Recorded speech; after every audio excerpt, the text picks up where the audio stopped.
Welcome to the Sports Car Lessons Podcast. I'm your host, Big Ken. Whether you're watching on YouTube or listening on a streaming service, please like, subscribe, and hit that notification bell. You'll be notified whenever I drop any new content. Welcome. Thanks for being here. As promised, another great guest on the show today. Someone I met at the Fenway show just a few weeks ago. I talked about them on the podcast. We were set up next to each other. And he's also a listener of the podcast. Welcome, Nick from Gold Seal Cards. Welcome, Nick. Thanks for having me, Ken. Very excited to be here. So I want to say you're from Toronto because you say when you ask somebody first, where are you from? They say, oh, Toronto, but you're actually from Hamilton, right? But it's easier. It's easier to say Toronto's because everybody knows where that is. But either way, you're from Canada. Yeah, exactly. Whenever I travel, I just say Toronto because it's one of the 3 or 4 cities that people from other countries know, and it's 45 minutes away, close enough for me. So as we get started here, we're going to talk all about your business plan, but I just want to get to know you so the listeners kind of get to know you first. You know, who Nick is, how did you get started in the hobby?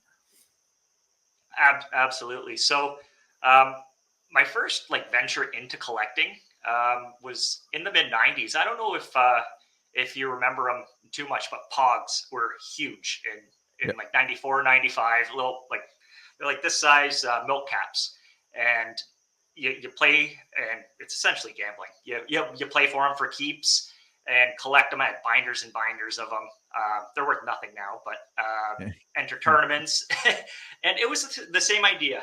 You go to the store, beg your mom to get you a pack, rip a pack. You don't know what's going to be inside. Essentially, just you'll get a slammer and a certain amount of Pogs. And then you go to school and you trade them and you try to collect the set or get the rare ones.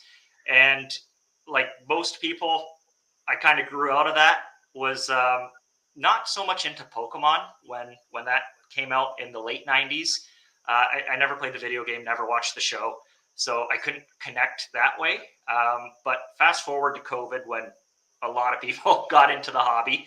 My business partner and one of my best friends, Jeff, he actually started getting into baseball cards. And to be honest, I thought nobody collected cards anymore. Like, I would get the McDonald's cards, hockey cards, or Tim Hortons hockey cards, but never really went to Walmart to get any cards. So I started watching some videos on it, and the amount of content that started popping up. I know fairly polarizing figure, Jeff Wilson. I was watching his videos. He has at least high production value content, especially in 2020. And I was like, oh my God, not only are these cool, but people are talking about them as an investment. And I'd started dabbling. I'm in my mid 30s. So I'd started dabbling in the stock market and other types of essentially forms of gambling. And I thought, oh, this is cool. I feel like I know a lot about sports. I know you're big into fantasy football. I've been in fantasy sports since high school. And I was like, well, I feel like I have a good idea of who's good and who's not. Was not as easy as I thought it would be. There was a point, as you know, it didn't matter really what card you bought. It just went up. Yep. And then once 2021 hit, myself, Jeff, and one of our good friends, Quinn, decided, hey, we keep buying into these card breaks. Why not do it ourselves? Like, hobby boxes were so expensive at the time. So it was like a way to get our hands on them and still have the excitement and get the adrenaline going when you're opening the packs. But in the end, you're not spending the money on them. Mm-hmm. Being in Canada, it's extremely hard to get allocation of any kind. So we were buying them on the secondary market. We're doing a show once a week on our Twitch channel. And we grew a really, really good community of collectors. I wish we could say we made a lot of money. We probably lost money doing it, especially like the shipping. And if you consider that you're spending 8-10 hours a week doing it, and maybe making $100 at the end of it, you're not really making anything. Um, but the transition into our current business really came when 2021 Prism football came out, and that was a very expensive product. It was maybe $1,200 US at the time, and our community really was big into football. So we got some boxes, and we were getting absolutely slaughtered in them. And that's the way it works, right? Yep. You win some, you lose some. But if we were going to take the step into becoming a real business, it's hard to do when you have no control over the product. So even though I've never met a lot of these people, someone spends $1,200, and in the end they get $80 worth of cards. Your stomach drops a little bit. Yeah. Yeah. And And they're not coming back. They're probably not. I mean, they may or may not, but I think we all kind of went through that with, especially with 2021 moving forward with a lot of those products. It was either feast or famine, right? Either you hit these huge cards, or and what, 12 boxes per case, right? And I sat there and watched cases being ripped, and know that there was one hot box in the case, and the rest you weren't getting your money back. Exactly. And we weren't buying cases. We were buying loose boxes. So who knows if the case hits were already gone and Yeah. selling off what was left. We had no idea. So we started getting into doing our own, um, like, very low level repacks. So we'd buy slabs at shows or online. And let's say there's $1,000 worth of cards there. We'd sell them for 1,200, mix them up, 10 spots, 32 spots, whatever the case was. And our community liked that a lot more. And we started seeing some of the other breakers really upping the quality of the presentation, the packaging, and the cards, actual cards that are in the product. And we said, okay, we need to step up our game. And that's when we said, let's pause breaking, which we've never unpaused, which we've never resumed.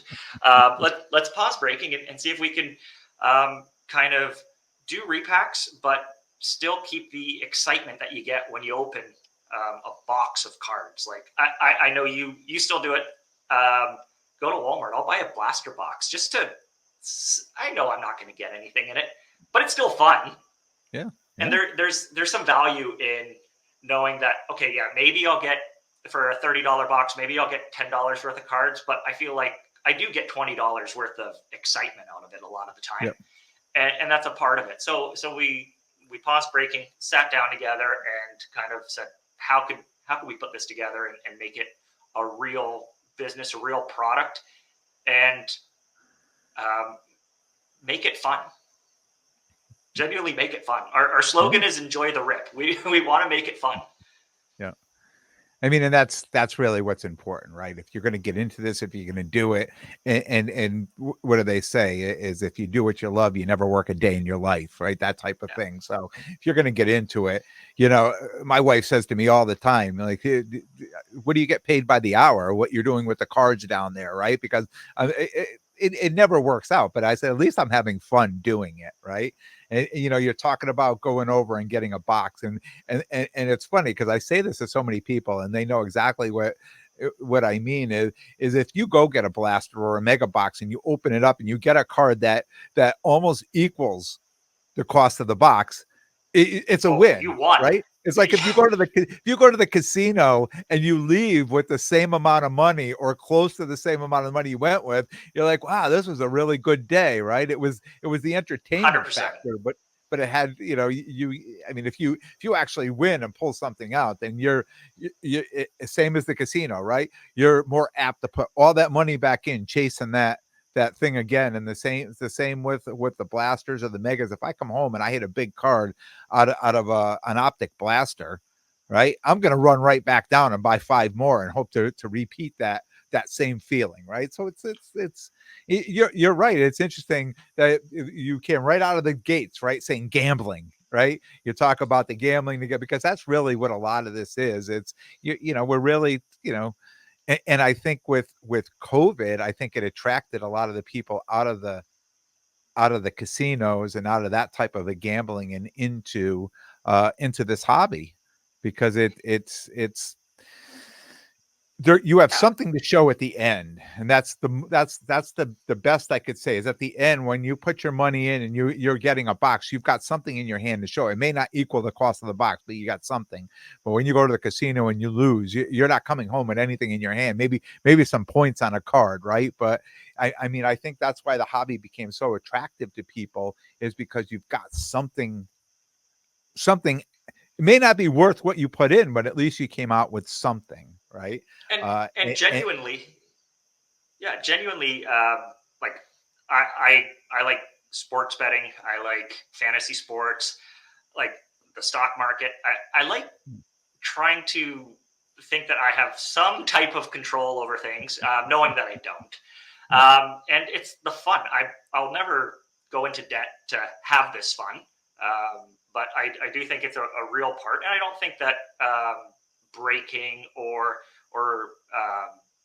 repacks or anything actually are any different than going and getting a blaster box. You don't know what's inside of getting a blaster box or a mega box or a hobby box. You don't know what's inside, and even if a loss today might still be a win tomorrow. Think of all the people that ripped 2018 Prism, getting Jalen Brunson cards and throwing them to the side, saying, "Ah, no Luca," and now they're worth a lot.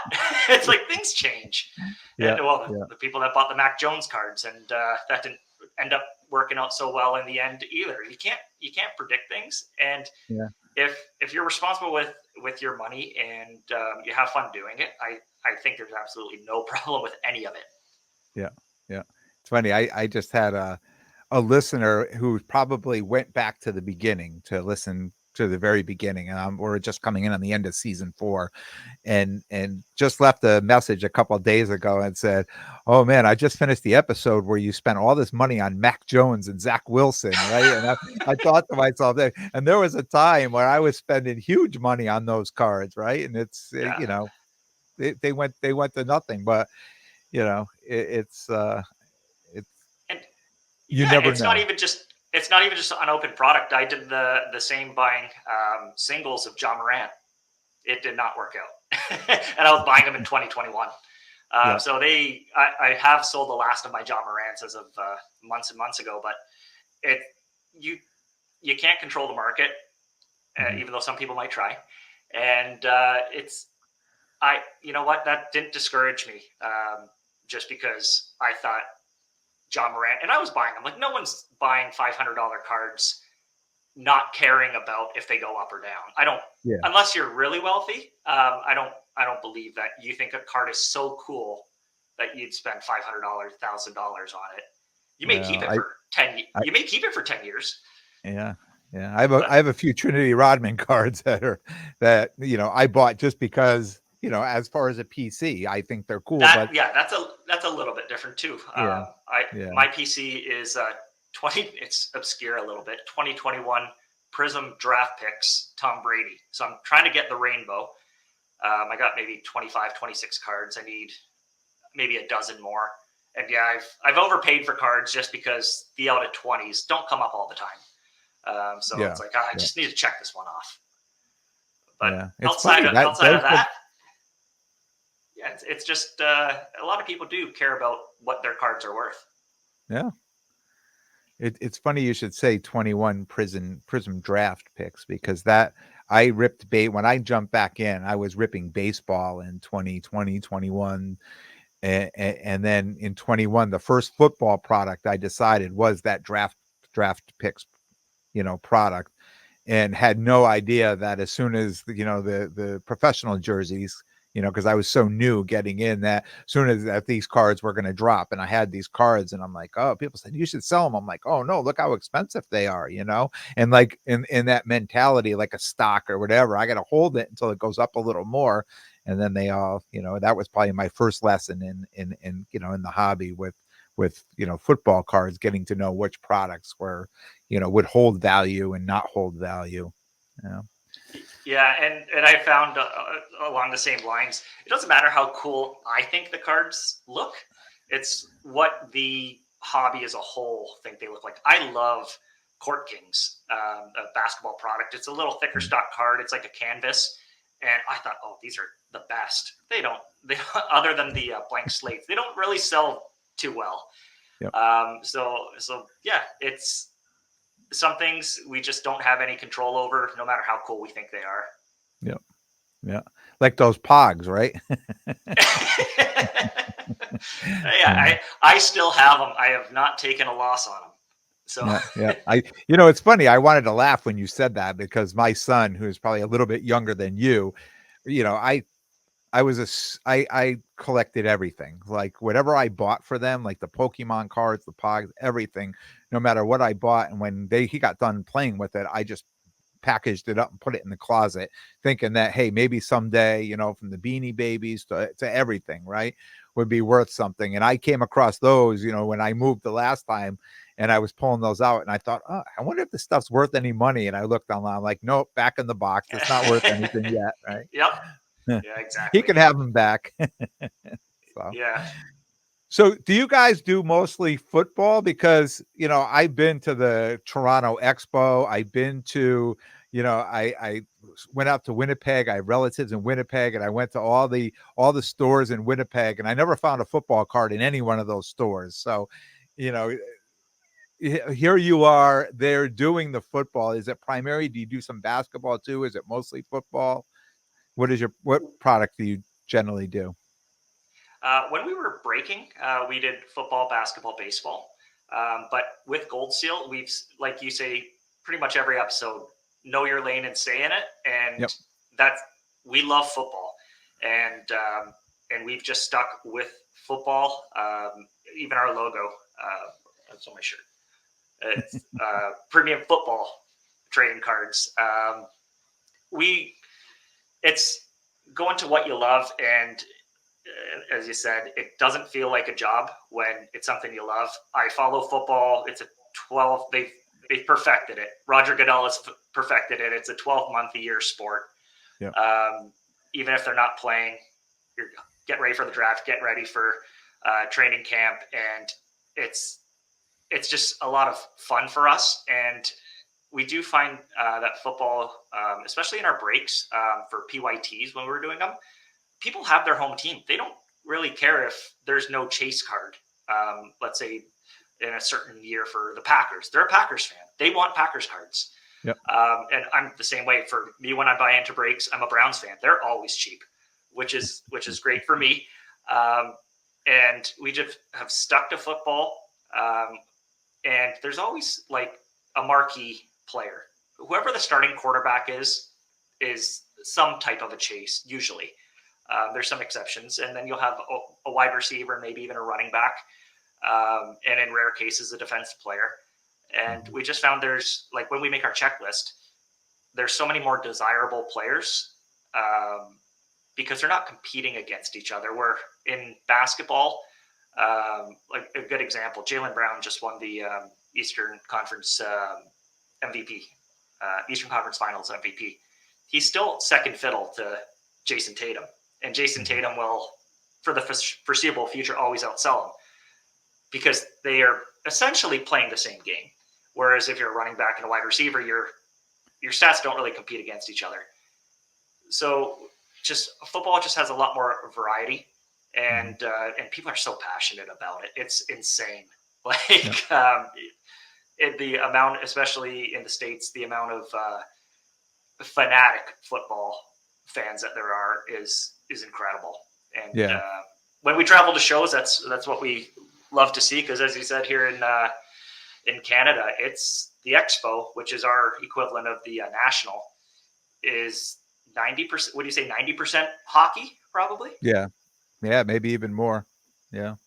So it's just what we've stuck to, and what we love. Really, we're just football fans. When I did the Gillette Stadium show, I had that was back in, I think, September. I had all the hockey, that time of year. I broke out all the hockey to put out, and I had people coming from Montreal to buy all the hockey, but they were trading like nice high-end football towards it. And I thought to myself, I should get in the car and go up there and try to buy some football because it just seemed like I would imagine like us trying to move hockey at a discount down here that they're moving football at a discount up there. I mean, I could be completely wrong, but it just seemed like, I was getting very good value on the football cards that, were well under comps that were being traded for the hockey cards. So I was certainly happy about that, knowing that the football season, this is where I'm gonna make my money in my lane, on the football. Yeah, we set up at the Dallas Card Show as a vendor, and it was awesome to see you'll walk the floor and do some shopping, for lack of a better term, and you can actually, like, oh, when you see a card you like, there that card is probably at five or six other tables as well. So if the negotiation fails with table one, go to table two, and so on. Whereas in Toronto, you see a card you like, that might be the only copy out of the 800 tables that are there. Yeah. So there's Yeah. not a whole lot, and they know it.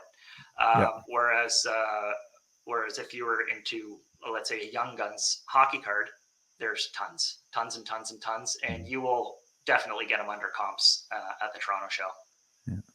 Yeah, and our and with hockey, and I'm gonna get bashed on this. I know people because they do this all the time when I talk about hockey, but there's a small window for hockey to really do well with hockey. The percentages peak and drop, and then now like certain players that are in the playoffs now, you would expect their cards to go up, like football and basketball when these people are in, and are doing well in the playoffs, that their cards really go up. But hockey, it doesn't. It goes up. Don't get me wrong, but it's certainly the values don't jump as much as hockey and football. Yeah, It's and football's definitely very, especially for quarterbacks, dependent on team performance as well. yeah. Right? If you win a Super Bowl, that's a big deal, or have the potential even to win a Super Bowl, Mm. that's a big deal. Like, we bought a lot of Dak Prescott cards in Dallas because we were set up the week after they got knocked out of the playoffs. People are just unloading him. He's the same player as he was last week. I Yeah. don't know if you were expecting him to win the Super Bowl, because I wasn't. But Yeah. I, they're I very, I think it what I sways think a what lot. I think with Dak, and I could say this because my wife is a huge Cowboy fan, right? It's just like, every year we're so excited they're going to get there, and then they get their heart broken every year. It's like he's like one of those players, and they're starting to talk about Lamar Jackson that way. Like they just don't think that he can win the big game. Like he can play well all year, look great, and be up for MVP. But then what happens is they can't win the big game. So that's why people are like, oh, forget it. Just get rid of it. Like I was holding this Dak card and now he's out. And if I don't sell it now, next week it's going to be half its value type of thing. Oh So yeah, huge swings with quarterbacks, definitely. yeah. So change lanes just a little bit. I'm gonna jump back to the business. Like talk to me about your team, what everybody does, and kind of what the business plan is with this and Yeah, kind of moving forward. What are the goals? yeah. So the business originally started, as I said, as a breaking business. We weren't incorporated at the time or anything. There were three of us: myself, Jeff, and Quinn. Um, Quinn And got these are busy all the with same three I met at the show. no. Quinn was not at the show. Okay. That was Cody. So Quinn got busy with life, and so it was just Jeff and I. And then we transitioned to Gold Seal and decided to incorporate a couple years ago. And we found out that taxes are difficult. Keeping track of stuff is difficult, and we were pretty good at the card part of it, not so good at the business part of it. So we have a friend who his background is in business, and we asked him, "Hey, on the side, do you want to help us out with our books and just financial advice in general with what we should do?" Like, we didn't even set budgets for things; we just would spend and hope it worked out. Oh, Sometimes it you did, sound like sometimes you're it in the didn't. hobby. No Well, budget. that Just that spend. that was the problem. If you think you got a winner, you just throw money at it. So that's what we brought on Cody, who you met at the show, and he is our CFO, I guess legally. And there's three of us that are owners, and then Jeff's girlfriend, Sela, who you also met at the show. Yeah. She has a background in social media, which we were doing our own social media. And the issue was, as I'm sure you know with your podcast, you have to be consistent, and we weren't. Mhm. And I think I was justifying it. I was like, hey, this week we're doing a lot of packing, getting ready for the next series. We're not going to release anything right now. We're too busy. Well, then you become less and less relevant. And it took a while for us to realize, let's get some help. And our content frequency has gone up a lot. The interactions have gone up a lot, and the quality has gone up a lot when Mhm. you have someone who A, knows what they're doing, and B, has a real plan. Like I was saying, like we're throwing money at things and hoping it works. Well, she has a plan on how things will go and how they'll work, and it's been working out very well. So there's essentially four of us, and then we will get different people when it comes to doing pack outs, which we're actually getting ready for this weekend. For our next series, they'll just come by for a couple days, and we'll get all the cards in the packs, in the boxes, and in the Mhm. cases, So you and package shipped out. everything yourself. You do Yeah, everything yourself. Then. Yep. everything is done in house, and it's nice now that we went from about a 450 square foot office to a 1,500 square foot office. So it's a lot nicer to have some space that you're not nudging someone whenever you want to go and reach for a heat gun or for a sealer or whatever. So yeah, that's the team, and we all know each other and are friends. So it doesn't ever feel like work. You're doing something you like with the people you like, and it's awesome. Mhm. So, you're talking. You just mentioned a pack out. I mean, obviously these are packaging things and putting them in cases. So, when you have Yeah. a weekend like this, how many cases would you do end up put together? So yeah. So this weekend, our next series is going to be 40 cases. Each case has 4 boxes, so that's going to be 160 boxes, and then each box has 5 packs. So it's a lot. Yeah, we're looking at thousands of cards. We did a 100 case pack out before, um, and we've done all the prep work leading up to it, um, pricing things, sorting things by team, autos, mem cards, case hits, etc. And then it's finally putting them into a finished product. Mhm. We're hoping we can get it done this weekend and have it launched shortly thereafter. Um, but we'll see how it goes. We're still getting used to the new digs, and yeah, it it's fun. It's fun to see everything kind of come together. Like Mhm. the cards we bought a few weeks ago at the Boston show are going to be in this series. So it's Mhm. like, okay, we bought them a couple weeks ago. They won't actually get opened until maybe a month down the line, right? By Yeah. breakers. So it's like, oh yeah, I remember buying that card, or oh, I got a good deal on that card, or oh, that card has gone down so much. Yeah. So Yeah. lucky Yeah. in the off season, don't have too much of that, but during the Yeah. season, you definitely do. Yeah. Um, Yeah. And uh, breakers are your mainly buy these boxes. That's who you're selling them to, just breakers, right? The boxes. yeah, exactly. Some breakers, a lot of breakers do their own repacks. Typically, they're a one card repack. Ours is, I got samples here actually. So Nice. these are the boxes. This is from the last series. Um, and then inside, you'll get 4 of these packs, which have 4 cards in each. Mhm. And you'll get one of these ones, which we had to actually go to a bigger size just so we can fit slabs. Okay. So you'll get one of those. Mhm. In every box. And breakers that either do the one card repack or are doing retail are really loving our product just because for the cost of a couple mega boxes, they get a lot higher ceiling and a lot higher floor. Mhm. And it kind of helps the problem that we ran into of knowing what's in your product. There's not going to be a box where you're spending. I think our last series were about $300 a box. You're not going to get $20 worth of cards in it, right? So, Yeah. so the people that buy in, a lot of people do it for fun, something to do.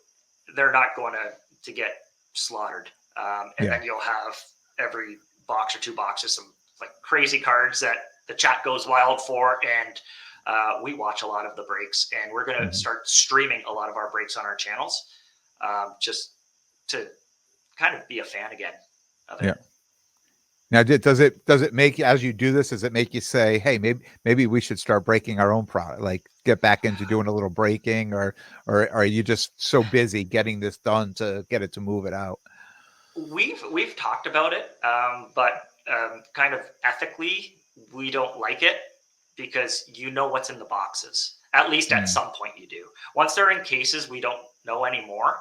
But if it's always going to have the perception of, oh, of course this happened because they're the ones who packed it. So we ship it all around Canada and the U.S., primarily in the U.S. And once the orders come in, we just take the first case off the rack, send it out, yeah. and then we tune in to see, okay, what's inside, what's inside. Um, and honestly, as much as I thought that we did a great job as breakers, thought that we had some personality and made it a little bit exciting, the breakers have really stepped up their game. Not just like the entertaining guys, like polarizing in the backyard. But you'll also have just super knowledgeable breakers that, Mm, like, they know, they'll look at a card and they'll see the parallel and they'll know, oh, that's out of 75, or oh, that's a short print, or oh, this guy hardly ever signs. yeah. And it's like, I I don't really have a ton of time to kind of keep up with it as much as the breakers that do it basically 5 days a week, sometimes even more. Yeah. It'd be And fun, and but and not for us, right? It's just not for us.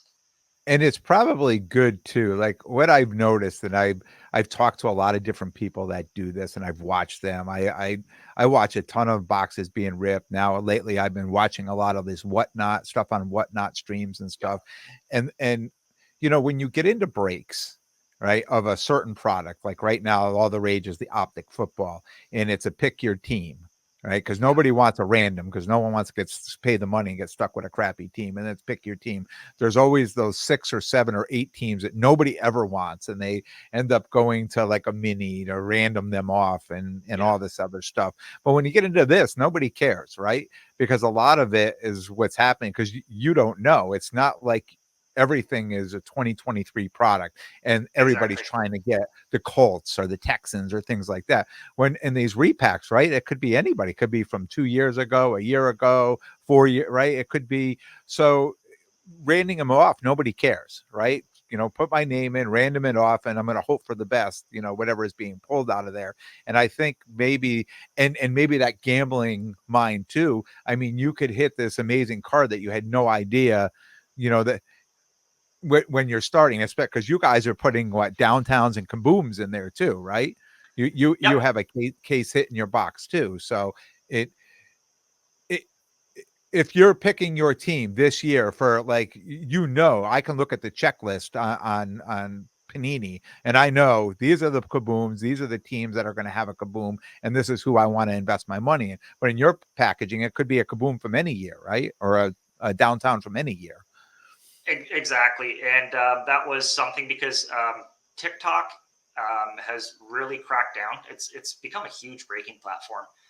They've cracked down on the gambling or aspect of it, of randomness. So they have to do a pick your team on TikTok. And our first series that we did maybe 2 years ago almost, um, wasn't as balanced across the board team wise. And you'd have some duds, real duds of teams. And people, breakers especially, are struggling to say, okay, what do we charge for this team? We don't know what's in your product exactly. So now, for the last year or so, we released a full checklist of every team and the players that are in it. Some teams only have 3 or 4 players in it. Some have more because they have some legends or vets that are in it. And we'll even designate which ones have autographs and which ones have the kabooms, downtowns, case hits, etc. And we will even go above and beyond it. We have a pick your team breakdown on a percentage scale. So we don't have any control over what breakers charge for their breaks. But okay, you want to do the Bears? Well, the bears in Series 2, let's say, are 3%. Whatever you charge for your brake, 3% would be a fair price. And 9% maybe the Chiefs or whoever, depending on the series. So that way they can price it, because you don't want customers of the brakes to come in thinking that they can get better cards than what's actually inside there. So So you're providing this percentage to yes, them with these boxes. yeah, it's on our website, and we do, especially for new breakers that sign on with us. We'll tell them, like, you do what you want to do, but we do recommend using our PYT list, because it is literally broken down by how much we have spent on that product. So if we spent, let's say, $80,000 on the entire series, and only and 8,000 was spent on one team of all the accumulation of all their cards, it's 10%, and that's how we do it. Yeah. Just instead to make you it don't provide fun and fair. you don't provide a checklist, then it's just a percentage. We do provide the percentage, and we do provide every player that's in it, and the players that have autographs in it, and the case hits. So we don't have like 2021 optic choice or whatever. It's going to be, there's just too many cards to do that for it to make sense for us, especially like our packs typically will have three rookie parallels, and then they'll have one bigger card in it. So those rookie parallel cards, they might be $5 cards. To go through and price out like a couple thousand $5 cards, it wouldn't make sense for us. And I don't know how much, no one's buying into a break saying, which $5 cards can I get? Right? They want to know, okay, which autos can I get? Which big cards can I get? And just for transparency's sake, we put all the players, because you don't want to get a has-been or a never was. So we kind of go by the mantra of, if they're good enough to be on a fantasy team, that's when they start getting considered for our product. Yeah. So some teams like the Bears are slim pickings. And then there's some that there's just a ton of players on them that are still collectible. And every series we have a bunch of players that Jeff and I joke, this player's dead, or he's died off. And it's just a fact of the NFL business. They drafted his replacement, or he got traded, and now he's a backup, right? Like, and they become less and less collectible. So we take them out. Yeah, there's nothing worse than getting an auto in something, and then you have to look up to see who it is. Just the other day, I was at a break, and I got a Neutron. I think it's Neutron Means. Right? I think that was. I'm like, who the heck is this guy? To look him up, he was like from the '90s. He played for the Chargers or something. It was like, oh, there's nothing worse when you have to go look up when you hit an autograph, and you got to go look up who the player is. You're like, oh no. And it sounds might sound bad, but we know that when you open up a box of cards, there's a lot of cards that don't even deserve to be held on to. Like a lot of the base vets, like a D tackle or something, you throw it in the garbage, and a lot of breakers don't even ship them. So all of our cards are at a minimum a rookie card. It'll be a rookie or a rookie parallel or a serial numbered card, case hit, auto, or mem. So that's kind of how all shippable. And we've kind of squeezed it in so that there's something in there for everyone. And our boxes only have, 17 cards in them. But in a case, we make sure that there's a card from every team represented. So people don't get skunked, because some of the platforms do require the breaker to ship something, especially Whatnot. And there are cases where they have to print the shipping label through Whatnot. They will send legitimately an empty envelope, just because they got nothing, but they have to ship something, and it's costing them the postage or whatever. So there will be something. Everything is worth a top loader. That's good. And so I guess, and I mentioned this a few weeks ago on the podcast. I mean, I think the genius part of all this, right? And we were set up next to each other, and at these shows, and I've been doing these shows for so long. I mean, you see these people, the people immediately who spend all their time in breaks, right? Because they come up to your table, they open up the case, and it's just full of like all one or two teams or all like cards. And I'm not saying they're bad cards, they're great cards, right? That they're hitting in breaks, but at this point they're like, okay, I want to sell them all so I can have enough money to go back and get in the breaks again to hope for that, that big card, that case hit, that type of thing.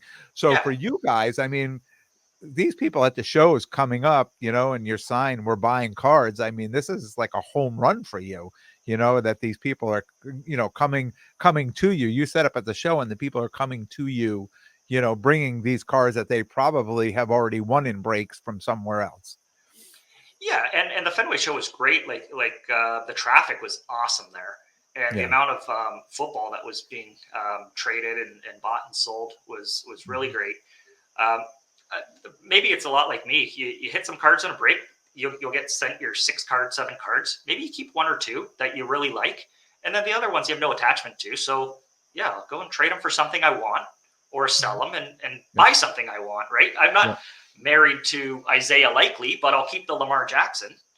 Right? So you get a lot of that, and the shows is primarily where we will buy our more expensive cards, Mhm. because there are $3-4 cards like base rookies in our product, and then there's like $2,000 cards in our product, and we try to get basically the $50 and up cards at shows, because that's where it's worth your time. You got to pay for hotels and table space and meals, and as you know, Mhm. so it does make a whole lot of sense negotiating $5 cards at shows, but it does when you're negotiating $1,000, $2,000 deals, Yep. and then you can turn that around and put it in your product, and that's why the product works, is because of the cards we pick up at shows as dealers.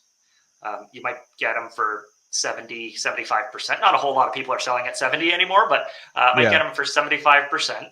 And that 25% margin is kind of what we work off of. And that's how our business is sustainable.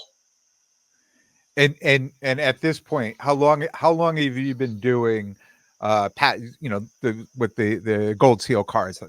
What's your time frame? How long have you been doing this? And have you gotten to a point where you're like, yeah, this is working out? Like we're past the certain period, or we're looking forward to that, kind of getting, every business, you've got to start out, you've got to reach in your pocket, you've got to get things going. Where is the business for you now? Where is that at right now? The business for us right now is at a point where we are very focused on how to scale up without hurting the product. Mhm. So um, it's nice to say I want to buy 50 kabooms.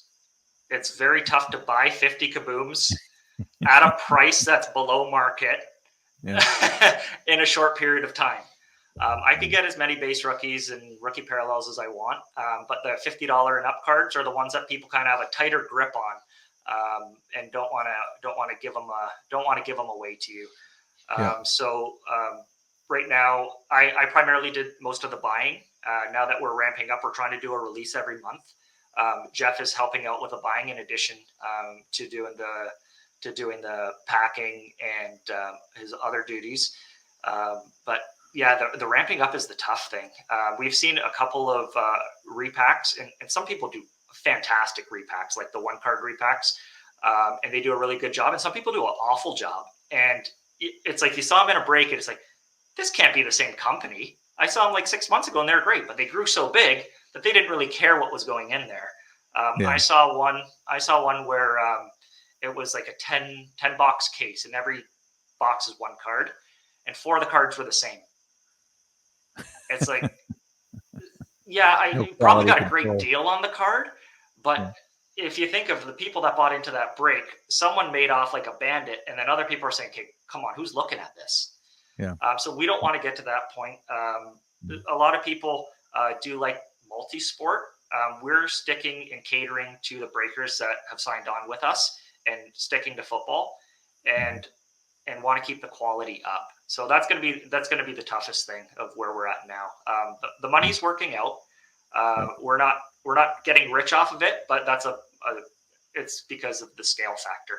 If we Yeah. could produce 200 cases a month, it would be a lot better, but we Yeah. can't. And your packaging looks great. Hold your packaging up again for people who are on YouTube. I mean, I've seen, I mean, that looks like a Yeah. cost wise, you have to incorporate this into your, you know, and Yeah. those that packaging too, and shrink wrapping and all that other stuff. So not only the manual labor to put it together, I mean, just to acquire that, to buy these boxes and stuff like that. I mean, I'm sure you've got to, you know, that's got to cut into your margins as well. Absolutely. And I don't want to get too in the weeds because I tend to do that. Yeah. But we were able to find a manufacturer that was able, mind you, you have to buy in large bulk quantities. So you really got to commit, but it lowered our cost for packaging by 75%. And Wow. that was at the beginning of this year. And that was something we had to do. We had to do a full commit on that and say, yeah, we're going to buy 5,000 boxes, and they like Yeah. it's too late. They're stamped 2024. So if we don't go through them this year, they're going the recycling bin.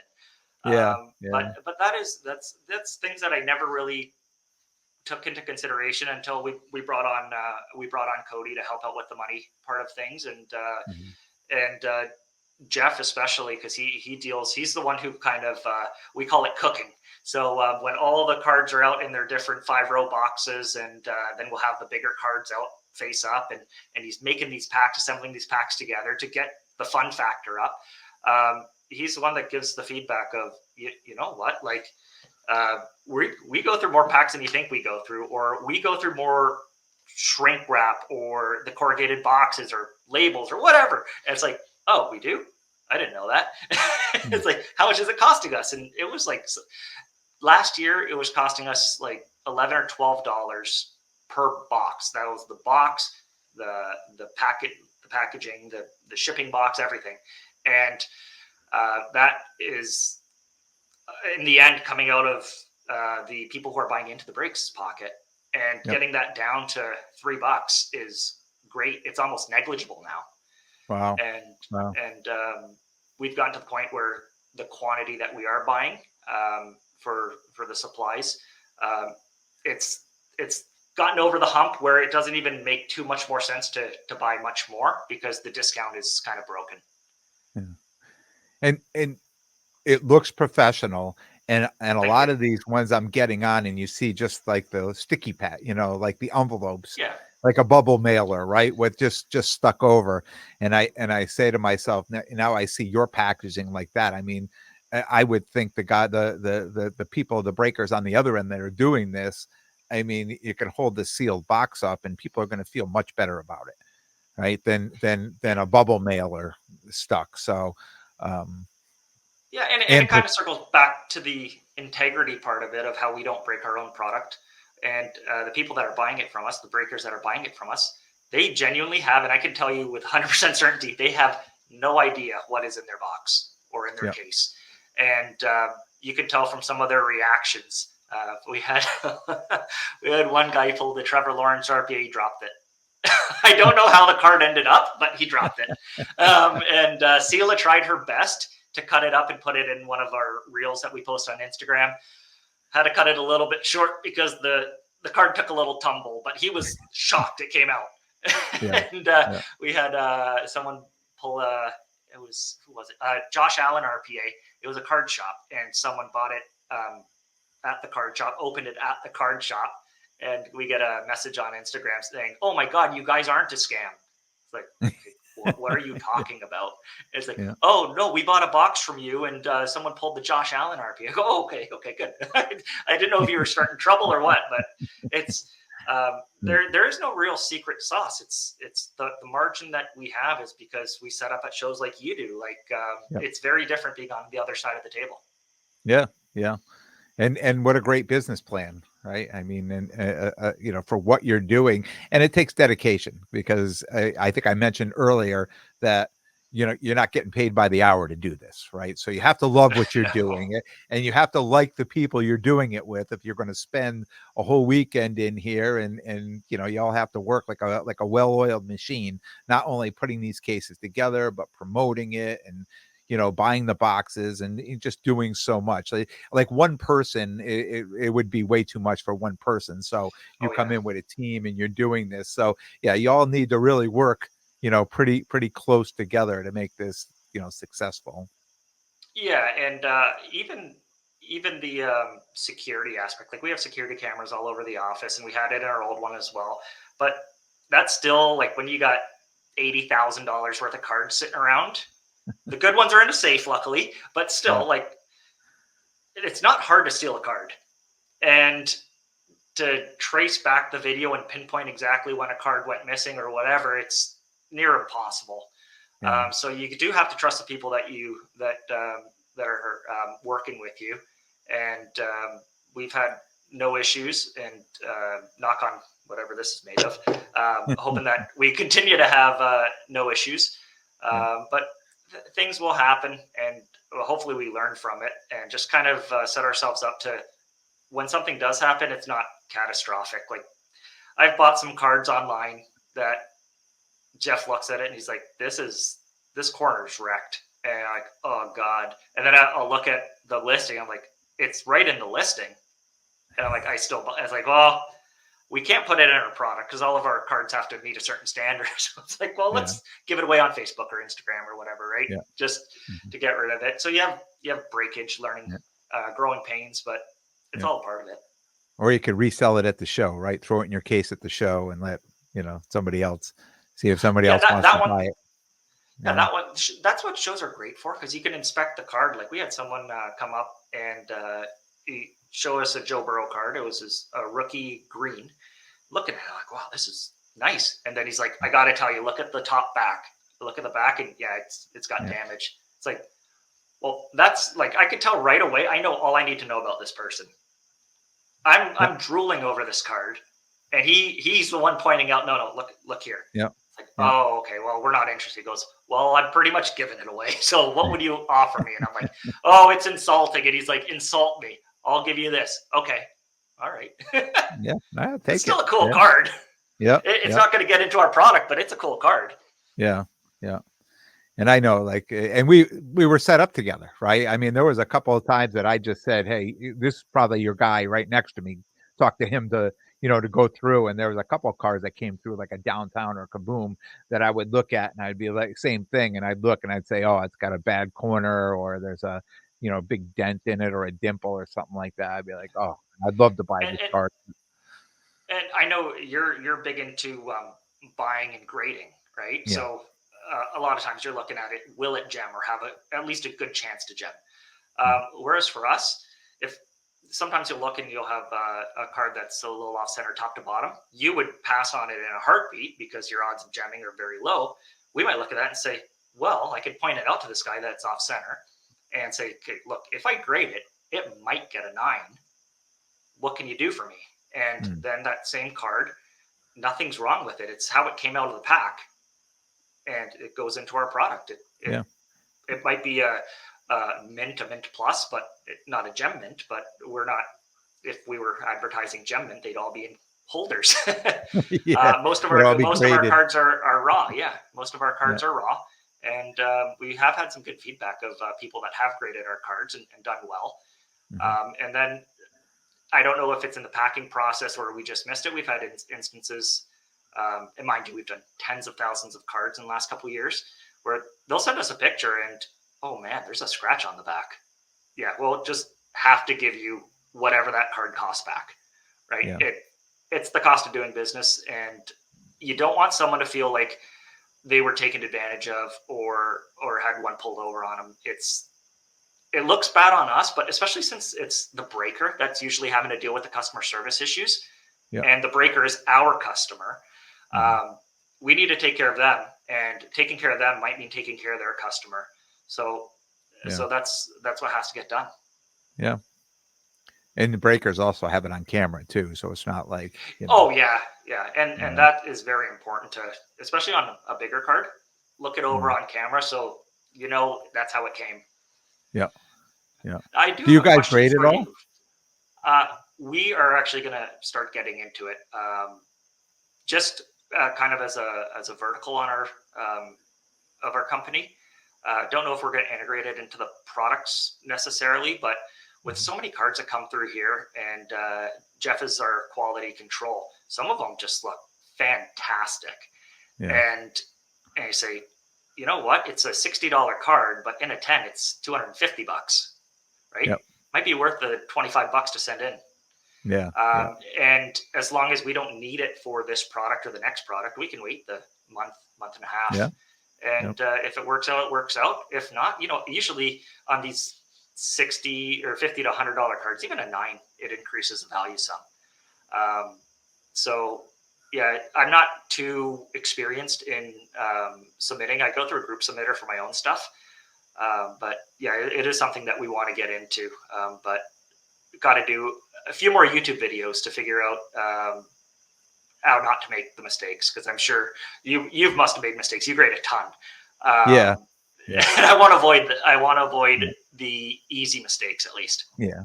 And it's a learning experience. Like even now, even up to this very point, it's still a learning experience with every card, with every little thing. Like I've gotten to a point now where I have enough equipment here that I'm blowing up a card with with a 40x magnifying glass and have certain lights so you can put it on certain angles to see. Because sometimes I look at a card and I send it off and it comes back a 9. I'm like, come on, how'd this thing come a 9? And then I crack it out and then I start going through it again and I go, oh, that's what I missed. It was right there, or there was something right, like all of a sudden I start to see things that I might miss. So kind of like what you're doing too. It's just a learning experience. Like you may miss things, but you're going to keep, making it right the next time, so you're almost perfect. Yeah, and when it comes to grading, like a lot of people care about the centering, especially the grading companies, and there's borderless cards. It's like, how do I tell if this one's off center or not? Some people say you look Yeah. at the rookie logo or look at the nameplate at the bottom, and it's like I'm not confident on it. Yeah. Like a prism is very easy to tell; it's a very straight border around the whole thing. But Yeah. some of the other ones, like Mosaic, doesn't have a border. We had a lot of complaints. I think it was either last year or the year before with Optic. They came out with a funky design, and it kind of looked like a 3D box, and everyone was saying it was off center. And then we're like, oh yeah, that I guess that does look bad. And then go to the PSA card website and look at what 10s are, and it's like, oh no, that's just how it is. Yeah. Yeah. That's what I So do so 100% of the time when I don't know. And I see something on a card or even on the back, like there'll be a design on the back that'll be more to one side than the other. And I'm yeah, like, okay, is this the way the card is, or is it off center? Go look at another 10 to see what that looks like. Yeah. yeah. Yeah. Now I do have a question for you in relation to the downtowns and the kabooms, because um, at the Fenway show, we needed to buy a lot of them, and no one was budging on price. No. I know you sold yours for over comps, and the dealer lanyard does not get you any preferential treatment. The dealers don't care if they're giving you a deal or not. Yeah. But even customers coming up, like they would have a kaboom, especially like 2022 or 2023, and okay, comp is 900. Would you do 750? And which for dealers a fairish offer, and they're like, nope, not going Yep. under 900, or I'll do 850. It's like, okay, well, at that point, it doesn't make sense for me. But I'm finding, especially with those cards, people kind of know the worth and are not moving on it. I'm wondering, do you think it's because there's in football specifically, there's not many autos, or well, QB autos, other than Richardson. You That's know, the big card to get. yeah, but I don't think it has to do with the autos. I really think like, and I talked about this I think just a couple of right after the Fenway show about the kaboom, especially the kaboom and the downtown. Is I think we're so programmed on brakes and everything to, even the breaker starts to open. They're like, oh, let's hit it downtown. Let's hit a kaboom. Like, come on, let's get a. So we're so programmed for it that card, and now that card is short printed, right? So it's not, even to these optic breaks when people are opening up these single boxes and no downtown is coming out, people are getting mad. They're like, oh, I'm only getting a break where they're opening up a fresh box because I know Yeah, there's either yeah, a downtown or a mythical or something like that. Why? Because they're there for the case hit. Like, they'll take anything else that comes, but at the end of the day, everybody who's coming in, their chase is that case hit. And I think what happens when you show up at a show and you're looking in a case or you have one of those, you can demand a higher price and somebody is going to pay the price. They're not going to pay the price on many other cards, but I think the kaboom especially, which is, it's pretty hard to hit a kaboom. And if you look at the pop count on any of the kabooms, they're always really pretty low. And in grading wise, there's very few tens, right? So they are I tough grades. yeah, yeah. So I think people demand that because they're scarce. It's a scarce card to hit and to acquire. Uh, Okay. I get lucky. Like, I talk about this. I go to shows, I see downtowns, and I try to make deals with so many people. And then finally somebody will be like, oh, I can do that. And a lot of time it's the timing of when I'm doing it. It's at the end of the day, it's at the end of the show, and a dealer is like, okay, yeah, you know what? Let me make that deal and just put this cash Yeah, in my pocket. we Like both we that both thing. had some big deals right at the end, the last hour at Last Fenway. hour. Yeah. Yeah. It's So like, and heck, okay, in fine, my I'll do it. and my deal came because I think I was the only person that had a CJ Stroud kaboom. There was only one other one that I knew the guy who had it and had already sold it on Saturday. And I walked that show twice and never saw another Stroud kaboom, PSA 9 or 10 in that whole show. So many people were coming up to me, with the cash offers because they wanted to buy it because they didn't see the card anywhere else. So the person who ended up buying it is like, you know what? I don't know if I'm going to see another one again, and I don't want to buy it online, so I'm just going to buy it from you, like that Yeah, type of thing. And yeah, so yeah, those fair enough. for you People too. have tight grips on it. People have tight grips on those cards. Yeah, but for you So too, with your cases, if you're putting a kaboom or a downtown for a case hit in your cases, that yeah, makes them that much. I everyone mean, has one. those, of course. I mean, those breakers are like, yes, please, yes, Yeah, please, let me take your thing because I'm going to tell all my people, there's a downtown, and especially if it doesn't come out early. It's like, come on. And like the later in the box it goes, I mean, everybody wants it to be the last box ripped, right? But the later in the yeah, box it goes, the more I watched a fresh case of optic get ripped, and they did half of it, right? And the kaboom or the mythical didn't come out, right? So the next one, when they finally posted the woo, second half yeah, of that price up. box, he raised the prices on every single one. Boom, it's sold out immediately because everybody knows there's going to be a downtown, or there's going to be the case hit is still alive in there. So Yeah, yeah, and people fault breakers for doing that, but it happens on the flip side too, right? If they yeah, rip half a case and they pull the kaboom right away, yeah, no one cares about the second yeah. half. You got to lower the They're price on the stuck with second half. they're stuck with it, Yeah. right? So we are fortunate to work with dozens of really good breakers. Um, they're great for our brand. They're positive, Mhm. and they're Can you not. shout any out this so if Oh, anybody who's listening say, "Hey, I want to go on and see your cases getting ripped." yeah, absolutely. They're actually all on our website if you go to the group break section. But I know Lock Breakers. They're doing a whatnot giveaway on June 1st, and they asked us if we can make them a special box. So we made them a special box, and they're just giving it away. And they do rip a lot of our product. Bowie Rips does a lot of our product. We've had Posh um, do our product. We have lots of awesome ethical breakers that we've had no problem with as a business, and their community is very positive. There are some break rooms that I've seen that are quite toxic. The chat, and it's like, why do you want to spend your money on something that just makes you miserable? Like, Yeah. like, these people need to find a different hobby. Yeah.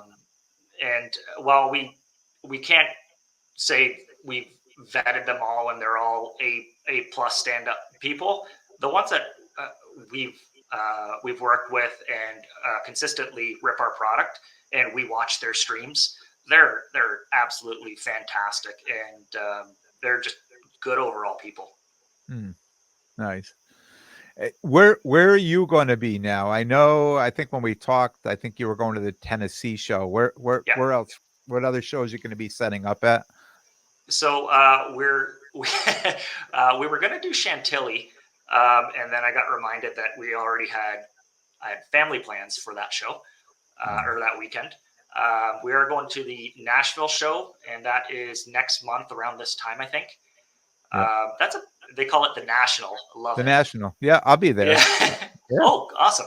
yeah. But there's a few shows I would love to do the Burbank show. Mhm. Um, don't know. Do you know? Is there a wait list for it? Because I know like there was a lineup to get in last time. Yeah, so the Burbank show, if you go online, I mean, I think I've signed up twice to try to be a dealer, and never heard back. But again, I haven't checked in the last week or so, but weekly I usually check. They'll open it up, and you'll get to apply to be a dealer there, or to get a table there at the show. So I know they're a little bit more selective about who gets tables there. Yeah, You yeah. know, We definitely would love to go if we could go, just because there's so many people that go to yeah, that show. We'll probably be set up at the Fall Expo in Toronto. Um, it's convenient for us, obviously less travel expenses, but there's just less football cards. So mhm, the amount of buying that we'd be able to do is a lot less than the American shows. yep, Um, and then there's some shows that I just want to go to. Jeff went to the National last year or the year before as a walker. I wouldn't mind going just for the experience. mhm. Um, it's something that's on my bucket list to do Oh here in yeah, the yeah, hobby. yeah. I know it's It's not something you insane. could take it in one day. No, go for the week. Yeah. Yeah.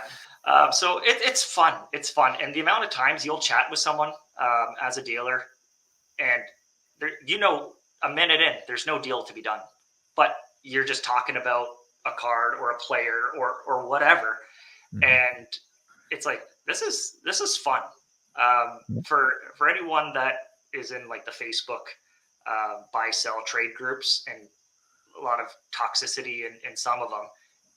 Go to a show. It is very different than what you see online, because the trolls that are online either are different in person or don't go to the shows.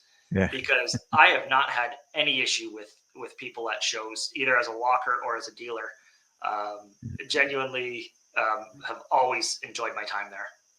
Yep. Yeah. Yeah. Usually any show you go to, the people are really good. It's hobby people. Really good. That's one of the reasons I enjoy setting up at all the shows and meeting the people, and then I get to meet the people, the listeners from the podcast and things like that.